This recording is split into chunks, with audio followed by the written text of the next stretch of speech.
Hello everyone, welcome back. तो दोस्तों आज हम पढ़ने वाले हैं प्रेजेंट कंटिन्यूअस टेंस। दोस्तों इस वीडियो को शुरू से लेकर अंत तक जरूर देखिएगा, तभी जाके आपको जो है ये टेंस बहुत ही अच्छे से और विस्तार पूर्वक समझ में आएगा।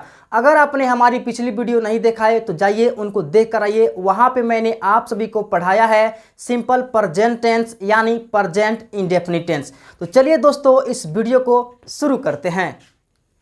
तो दोस्तों सबसे पहले मैं आप सभी को बता दूं प्रेजेंट कंटिन्यूअस का मतलब क्या होता है। दोस्तों यह एक ऐसा टेंस है जिसमें यह मालूम चलता है कि वर्तमान में कोई काम जारी है यानी हो रहा है। जैसे मैं पढ़ा रहा हूं तो यहाँ पे एक काम हो रहा है पढ़ाने का, यानी मेरे पढ़ाने का काम जो है वो जारी है।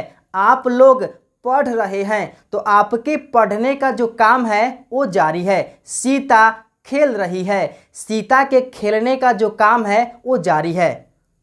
तो आई होप दोस्तों आपको समझ में आ गया होगा कि प्रेजेंट कंटिन्यूअस टेंस में हमें यह मालूम चलता है कि वर्तमान में कोई काम हो रही है यानी जारी है। सो गाइज आप यहाँ पे देख सकते हैं प्रेजेंट कंटिन्यूअस टेंस, ठीक है। तो दोस्तों कुछ देर के लिए आप लोग सब कुछ भूल जाइए, अपने माइंड से सब कुछ निकाल दीजिए और अपना फोकस केवल यहाँ पे लगाइए, तब जाके आपको जो है बहुत ही अच्छे से समझ में आएगा। तो दोस्तों पहले यहाँ पे देखते हैं पहचान। इसे अंग्रेजी में बोलते हैं आइडेंटिफिकेशन। आइडेंटिफिकेशन का मतलब होता है पहचान, यानी जिस हिंदी क्रिया के वाक्य के अंत में, दोस्तों ध्यान दीजिएगा, जिस हिंदी क्रिया के वाक्य के अंत में रहा है, रही है, रहे हैं, रहा हूं, रहे हो इत्यादि लगा रहता है, तब आप समझिएगा कि यह जो सेंटेंस है प्रेजेंट कंटिन्यूअस का सेंटेंस है। जैसे मैं बात करूं, तुम लोग खा रहे हो, वे लोग हंस रहे हैं, सीता गीत गा रही है, राम जा रहा है। देख रहे हैं दोस्तों। सो गाइज यहाँ पे देखते हैं स्ट्रक्चर। स्ट्रक्चर का मतलब होता है सूत्र। Subject plus is am are plus V4 plus object, या आप यहाँ पे अदर वर्ड भी लिख सकते हैं, दोनों का मतलब एक ही होता है, ठीक है। तो दोस्तों यहाँ पे ध्यान दीजिए, इज एम आर यानी यहाँ पे 3 हेल्पिंग वर्ब है। तो हमें जो है सेंटेंस में according to subject, subject means कर्ता, यानी कर्ता के अनुसार इज का प्रयोग, एम का प्रयोग और आर का प्रयोग करेंगे, यानी इन तीनों में से किसी एक का प्रयोग करना है अपने सब्जेक्ट के अनुसार। तो आइए एग्जाम्पल से समझते हैं। जैसे वह पढ़ रही है, यानी वह एक लड़की है, पढ़ रही है, उसके पढ़ने का काम क्या है, जारी है। तो यहाँ पे हम बनाएंगे सी। अब दोस्तों वह है सिंगुलर सब्जेक्ट है, तो इसके साथ हम लोग हमेशा इज का प्रयोग करते हैं। सी इज रीडिंग, यानी वर्ब का चौथा फॉर्म यहाँ पे लगा देंगे, ठीक है दोस्तों। तो आपको क्या करना है कि मेन वर्ब में, यानी यहाँ पे हम लिख देते हैं am be plus ING। Am be कहने का मतलब हो गया कि मेन वर्ब यानी मूल रूप में आप केवल ING जोड़ देंगे तो आपका V4 बनकर तैयार हो जाएगा। जैसे मैं बात करूं यहाँ पे गो आपका मेन वर्ब हो गया मूल रूप, इसमें आप यहाँ पे ING लगाते हैं तो आपका V4 बन गया, यानी क्या बन गया दोस्तों, गोइंग बन गया। तो ऐसे ही प्ले में ING जोड़िएगा तो प्लेइंग, लाफ में लाफिंग, ठीक है ना, ईट में ईटिंग। इस प्रकार से आप जो है V4 बना सकते हैं। दूसरा एग्जाम्पल, मैं अंग्रेजी पढ़ा रहा हूँ।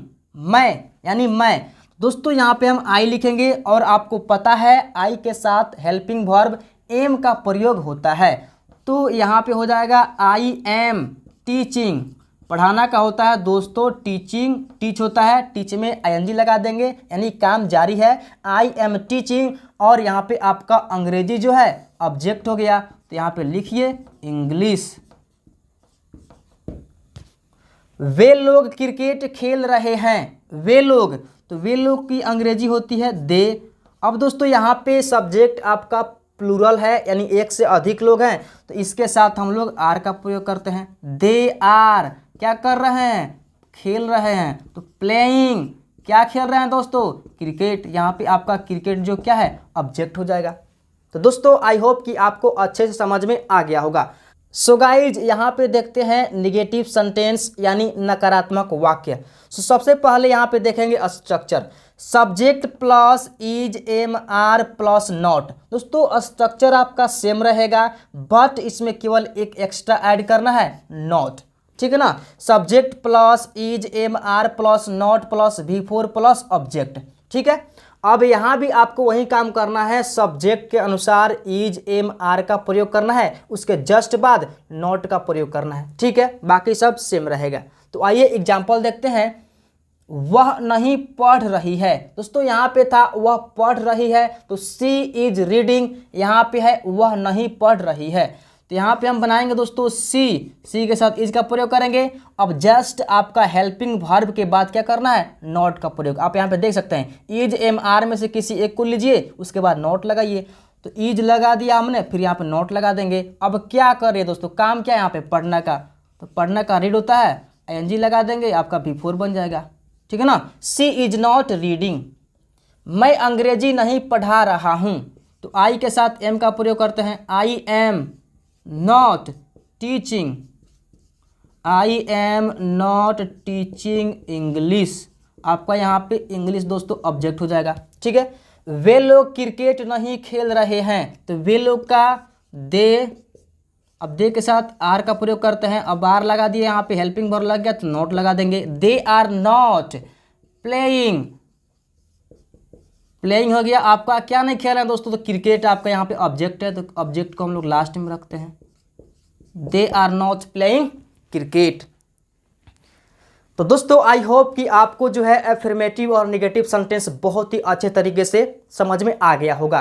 तो चलिए एक दो ट्रांसलेशन हम लोग करते हैं। जैसे मैं खा रहा हूँ, आई एम ईटिंग, तुम जा रहे हो, यू आर गोइंग, मैं बाजार जा रहा हूँ, I am going to market, मैं बाजार नहीं जा रहा हूँ, I am not going to market, Sita खाना नहीं खा रही है, Sita is not eating food, तुम नहीं खेल रहे हो, यू आर नॉट प्लेइंग, वे लोग नहीं पढ़ रहे हैं, दे आर नॉट रीडिंग। तो इस प्रकार से सेंटेंसेस आप बना सकते हैं और प्रैक्टिस कर सकते हैं।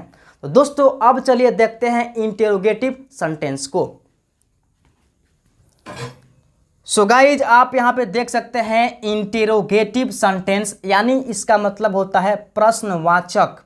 ठीक है ना, तो सबसे पहले यहाँ पे स्ट्रक्चर देखेंगे, is am are plus subject plus V4 plus object plus question mark. दोस्तों यहाँ भी सेम रहेगा, बस आपको क्या करना है कि यहाँ पे आप देख सकते हैं इसमें क्या है, हम लोग इज एम आर यानी हेल्पिंग वर्ब को बीच में रखते थे, सब्जेक्ट के बाद रखते थे। ठीक है ना, बट इंटेरोगेटिव में क्या करना है कि आपको हेल्पिंग वर्ब को सब्जेक्ट से पहले रखना है, यानी बाहर निकाल देना है हेल्पिंग वर्ब को। ठीक है, एक्स्ट्रा कुछ ऐड नहीं करना है, इसको बाहर निकाल देना है और अंत में आपको जो है प्रश्नवाचक चिन्ह को ऐड कर देना है। तो आइए समझते हैं, क्या वह खेल रहा है, यानी प्रश्न आप पूछ रहे हैं क्या वह खेल रहा है। तो बनाइए दोस्तों, यहाँ पे वह है तो वह के साथ हेल्पिंग वर्ब आपका इज लगेगा। ठीक है, जी हाँ सर लगेगा। इज के बाद आपको लगाना है सब्जेक्ट, तो यहाँ पे वह है तो वह के लिए हम लोग ही का प्रयोग करते हैं, इज ही। अब क्या कर रहा है दोस्तों, तो खेल रहा है, तो खेलना के लिए हम लोग प्लेइंग लगा देंगे, लास्ट में क्वेश्चन मार्क। बन गया ना, इज ही प्लेइंग। क्या तुम स्कूल जा रहे हो, क्या तुम स्कूल जा रहे हो। अब देखिए दोस्तों यहाँ पे तुम है यानी आपका सब्जेक्ट यू है, तो यू के साथ हम लोग आर का प्रयोग करते हैं, आर को बाहर निकालिए, आर यू। अब यहाँ पे जो है आपका काम क्या है, जाना काम है, going to school, question mark लगा देंगे अंत में, are you going to school. क्या मैं बस से नेपाल जा रहा हूँ, क्या मैं बस से। तो दोस्तों यहाँ पे सब्जेक्ट आपका मैं यानी आई है, तो इसके साथ आपको पता है कि एम का प्रयोग करते हैं, तो हेल्पिंग वर्ब को बाहर निकाल देना है, तो am I going, am I going to Nepal. ठीक है, गोइंग टू नेपाल। अब यहाँ पे देखिए दोस्तों बस से है, तो किसी भी सवारी से अगर आप कहीं जाते हैं तो सवारी के पहले आपको जो है एक प्रीपोजिशन का प्रयोग करना है, जो क्या है बाई। बाई का मतलब होता है से। ठीक है, तो यहाँ पे लगा देंगे हम, यहाँ पे हम लिख देंगे दोस्तों बाई बस। जैसे मैं ट्रेन से दिल्ली जा रहा हूँ, I am going to Delhi by train, मैं एरोप्लेन से लंदन जा रहा हूँ। I am going to London by aeroplane. यानी आप किसी भी सवारी से कहीं जाएं, ठीक है दोस्तों, तो उसके पहले जो है आपको बाई का प्रयोग करना है। तो दोस्तों आई होप कि आपको इंटेरोगेटिव सेंटेंस भी बहुत ही अच्छे तरीके से समझ में आ गया होगा। अब चलिए इसका WH क्वेश्चन देखते हैं। सो गाइज यहाँ पे देखते हैं इंटेरोगेटिव निगेटिव, ठीक है। स्ट्रक्चर देखते हैं इज एम आर, यानी आपका सेम रहेगा। इसमें इंटेरोगेटिव में निगेटिव में कोई चेंजेस नहीं करनी है, सिर्फ आपको एक्स्ट्रा एक चीज़ लगाना है, वो है नॉट का प्रयोग करना है, ठीक है। Is am are plus subject plus not plus before plus object plus question mark. यानी जो आपने इंटेरोगेटिव में पढ़ा था वही यहाँ पढ़ना है। निगेटिव हो गया है तो सिर्फ नॉट का प्रयोग कर देना है। जैसे क्या वह नहीं खा रही है, अगर यहाँ पे केवल होता क्या वह खा रही है तो आप बनाते इज सी ईटिंग, लेकिन यहाँ पे एक्स्ट्रा केवल आपका लग गया है नहीं, यानी निगेटिव। तो आइए बनाते हैं। तो दोस्तों यहाँ पे हो जाएगा इज सी नॉट ईटिंग। एक इसमें दोस्तों आपका क्वेश्चन मार्क रहेगा। इसमें क्या करना है, आपको जो है जस्ट सब्जेक्ट के बाद नॉट का प्रयोग कर देना है और कुछ नहीं करना है दोस्तों। आप यहाँ पे देख सकते हैं स्ट्रक्चर में सब्जेक्ट के बाद नॉट का प्रयोग। क्या मैं नहीं बोल रहा हूँ, क्या मैं नहीं बोल रहा हूँ, अगर यहाँ पे केवल होता क्या मैं बोल रहा हूँ तो एम आई स्पीकिंग हो जाता है। यहाँ पे नहीं लगा हुआ है तो एम आई नॉट, बिल्कुल right, am I not speaking. दोस्तों बनाइए एम आई नॉट स्पीकिंग, क्या मैं नहीं बोल रहा हूँ, अंत में प्रश्नवाचक चिन्ह। क्या तुम नहीं जा रहे हो, आर यू नॉट गोइंग। क्या तुम नहीं खेल रहे हो, आर यू नॉट प्लेइंग। क्या राधा नहीं नाच रही है, इज राधा नॉट डांसिंग। इस तरह से आप बना सकते हैं। अब दोस्तों यहाँ पे देखते हैं WH क्वेश्चन, ठीक है ना। इसका स्ट्रक्चर देखिए पहले WH वर्ड, यानी सबसे पहले इसमें WH वर्ड को लिखेंगे, ठीक है। WH word plus is am are plus V4 plus object plus question mark. यानी अकॉर्डिंग टू सब्जेक्ट आपको पता है हेल्पिंग वर्ब का यूज करना है इज एम आर में से किसी एक को। तो आइए एग्जाम्पल देखते हैं दोस्तों। वह कहाँ खेल रहा है, वह कहाँ खेल रहा है, यानी प्रश्न पूछा जा रहा है। तो दोस्तों यहाँ पे देखिए इस सेंटेंस में आपका WH वर्ड कौन सा है, प्रश्नवाचक शब्द कौन सा है, कहाँ, बिल्कुल राइट। अब दोस्तों सबसे पहले इसका वर्ड मीनिंग को हम लोग बाहर लिखेंगे। तो कहाँ का होता है वेयर, WHERE वेयर। अब आपका सब्जेक्ट क्या है, क्या है दोस्तों, वह है, थर्ड पर्सन है, तो इसके साथ हम लोग इज का प्रयोग करेंगे। इज को यहाँ पे लगाइए, वेयर इज ही प्लेइंग। काम क्या हो रहा है, खेलने का काम हो रहा है, प्रश्नवाचक चिन्ह बन तो गया। वेयर इज ही प्लेइंग, वह कहाँ जा रहा है, वेयर इज ही गोइंग, वह कहाँ सो रहा है, where is he sleeping. Sita क्या पढ़ रही है, सीता क्या। अब यहाँ पे क्वेश्चन वर्ड क्या है दोस्तों, आपका यहाँ पे क्या है, यानी इसकी अंग्रेजी होती है वाट, वाट। अब फिर यहाँ पे लगाएंगे इज, क्योंकि थर्ड पर्सन सब्जेक्ट है सीता, वाट इज सीता। अब काम क्या हो रहा है यहाँ पे, पढ़ने का, तो रीडिंग कर देंगे, अंत में प्रश्नवाचक चिन्ह हो गया। What is Sita reading. मैं कैसे लिख रहा हूँ, कैसे दोस्तों, कैसे के लिए अपना होता है हाउ। मैं कैसे लिख रहा हूँ, कैसे, तो यहाँ पे आपका क्वेश्चन वर्ड है हाउ, ठीक है, हाउ। अब यहाँ पे हम लगा देंगे क्या दोस्तों, हेल्पिंग वर्ब हाउ एम। यहाँ पे आपका सब्जेक्ट है आई। अब लिख क्या काम है दोस्तों, लिखने का, तो यहाँ पे हम रख देंगे राइटिंग, ठीक है दोस्तों। इस प्रकार से आप सेंटेंसेस बना सकते हैं और प्रैक्टिस कर सकते हैं। सो आई होप कि आपको जो है प्रेजेंट कंटिन्यूअस टेंस बहुत ही अच्छे से समझ में आ गया होगा।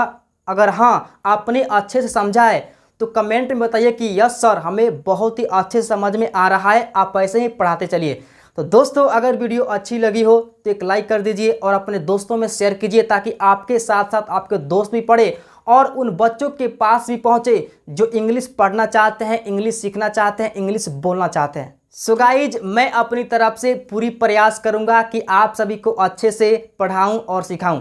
अगर आपने अभी तक हमारे चैनल को सब्सक्राइब नहीं किया है तो देर किस बात की, चैनल को सब्सक्राइब कर लीजिए और हमारे साथ अंग्रेजी पढ़ते रहिए। तो दोस्तों आज के लिए बस इतना ही, तो फिर से मिलते हैं नेक्स्ट वीडियो में इसके अगले टॉपिक के साथ। तब तक के लिए बाय बाय दोस्तों।